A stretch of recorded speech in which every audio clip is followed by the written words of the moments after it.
سلام بچه‌ها، تو این ویدیو اومدم بهتون آموزش یه ریکورد و یه فیلم از صفحه رو از بازیتون بگیرین که به هیچ وجه لگ نگیرین. شما قبلا وقتی میخواستید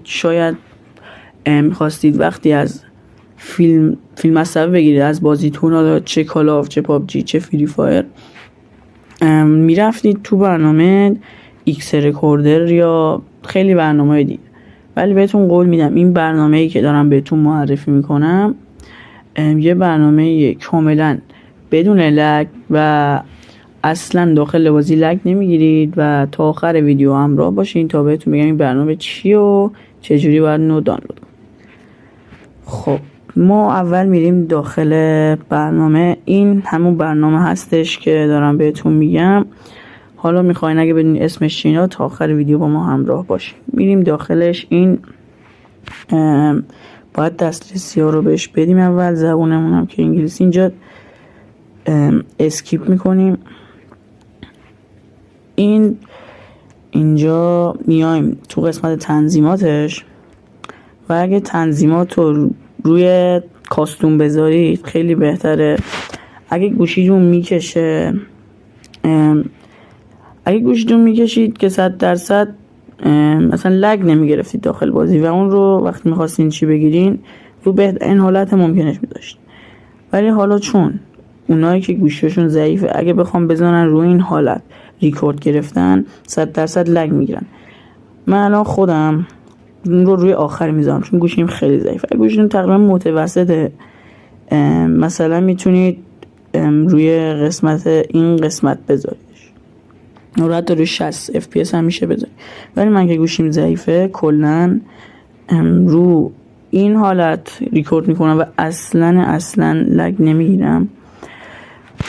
و قسمت این آیدیو ستینگ، اینجا قسمت داره که کلن ساکت بدون هیچ صدایی ریکورد میکنه. اینجا صدا رو فقط از طریق چیزهایی که میشنوه میگیره، مثلا ما چیزایی که حرف میزنیم رو میگیره، اما اینجا صداهای داخلی رو میگیره، این صداهای داخل برنامه، داخل بازی. و این هم صدای شما رو میگیره هم صدای بازی رو. من پیشنهاد میکنم صدای گیم رو بذاریم تا اینجا و پیشنهاد میکنم که صدای خودتونم مایکتون رو بذارین تا اینجا. صدای خودتون به نظرم یه ذره باید از بازی بیشتر باشه تا بتونین با کیفیت بهتری ریکورد کنین. نه اینکه صدای خودتون خیلی بلند باشه که صدای بازی اصلا شنیده نشه، نه اینکه خیلی صدا کم باشه که صدای بازی بیشتر از شما باشه. خب این هم که از این بود. اینجا هم که بیایم میگه کجا ذخیره بشه و اینا. رو کارت اسدی میتونید ذخیره کنید یا روی همون دیوایس گوشیتون. این هم که شمارش معکوس میتونید رو خاموش کنید، میتونید 3 ثانیه 5 ثانیه 10 ثانیه وقتی که بزنید 3 ثانیه شمارش معکوس تا گرفتن. این هم که وقتی میخواید ضبط کنید یه آیکون دایره کوچولو میاد گوشیتون و با میتونید ریکورد کنید. خب دیگه خیلی چیز خاصی نداره. یکی از این چیزهای دیگهش اینه که این برای قسمت افقیه، این برای عمودی. اگه بخواید افقی بکنید چی ریکورد کنید با این قسمت و اگه میخواین عمودی ریکورد کنید با این قسمت بگید. اینم فقط یه 60 ثانیه ریکورد میکنه. اینم که به صورت استاندارد ریکورد میکنه و بعد دیگه زیاد تنظیمات خاصی هم نداره.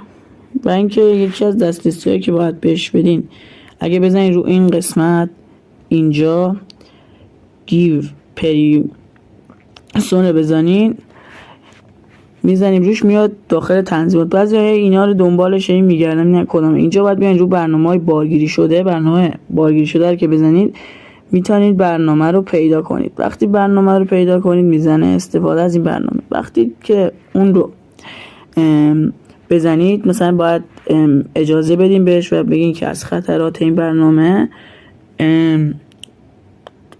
آگاه هم و اینا، هیچ خطری نداره، این فقط یه پیشگیریه و اون رو تایید میکنید و میاید بیرون و دیگه حالا اینجا دیگه دسترسی رو دادیم و حالا میتونیم با زدن دکمه این قسمت بیایم دوباره مایکمون رو فعال بکنیم، میایم اینجا برنامه رو پیدا میکنیم، مجاز میکنیم، میایم بیرون و حالا دیگه تمومه. الان من بزنم اکنون شروع کنید، دیگه محتوا رو میگیره و البته من الان این کار نمیکنم چون که دیگه خودم در حال ریکورد هستم، دیگه این کار نمیکنم. وقتی بزنید روی اکنون شروع کنید دیگه میگیره و ریکورد میکنه بدون لگ. ممنونم که تا اینجای ویدیو با ما همراه بودین. اسم این برنامه